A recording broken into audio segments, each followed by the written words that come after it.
Pashka është një festë e shenjtë me rrënjë të thella shpirtërore që mbetet një nga momentet më të rëndësishme për botën e krishterë, e cila këtë vit koincidon që të festohet edhe nga të krishterët katolik dhe ata ortodoks në të njëjtën ditë. Në një intervistë për festën e ringjalljes, teologu Miron Çako thekson se simbolika e Pashkës shkon përtej riteve fetare, duke përfaqësuar fitoren mbi vdekjen, rilindjen shpirtërore dhe shpresën e përjetshme.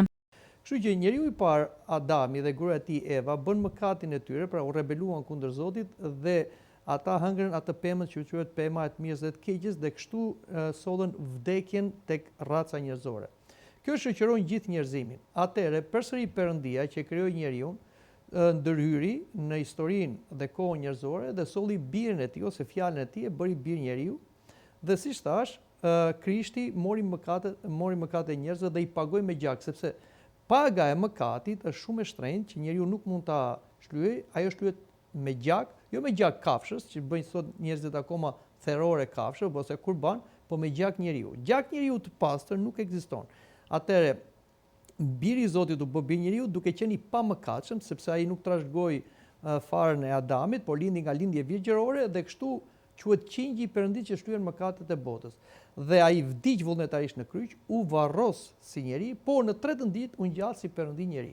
Dhe pavarësisht se kjo duket ndoshta si një sajes, duket si një mit, është një fakt historik, është e shkruar, dihet nga historia, nga analet e historisë që një Isu që izraelitët e mendonin si Mesian, u kryqëzua një të premte, por thuhet që nxënësit e tij lajmëruan për ngjalljen e tij. Sot varri i Krishtit është bosh.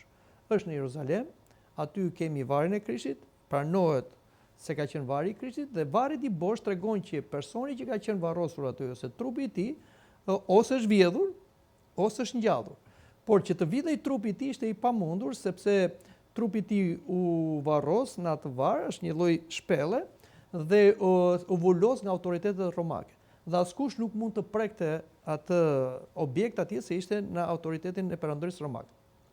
Por Krishti u ngjall dhe doli nga varri dhe u shfaq apostujve. Dhe kur u hap ose kur ëngjëlli lëvizi gurin e varrit, ushtarët që ruanin varrin e Krishtit pan varrin bosh.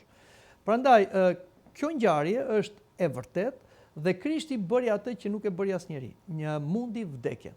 Prandaj edhe Pashka është një festë shumë e madhe, është një festë që prek jo vetëm të krishterët, jo vetëm besimtarët, por të gjithë njerëzimit, sepse ai u bë njeri në emër dhe në shërbim të gjithë njerëzimit, për të mundur atë që ne i themi armiku më i madh që është vdekja.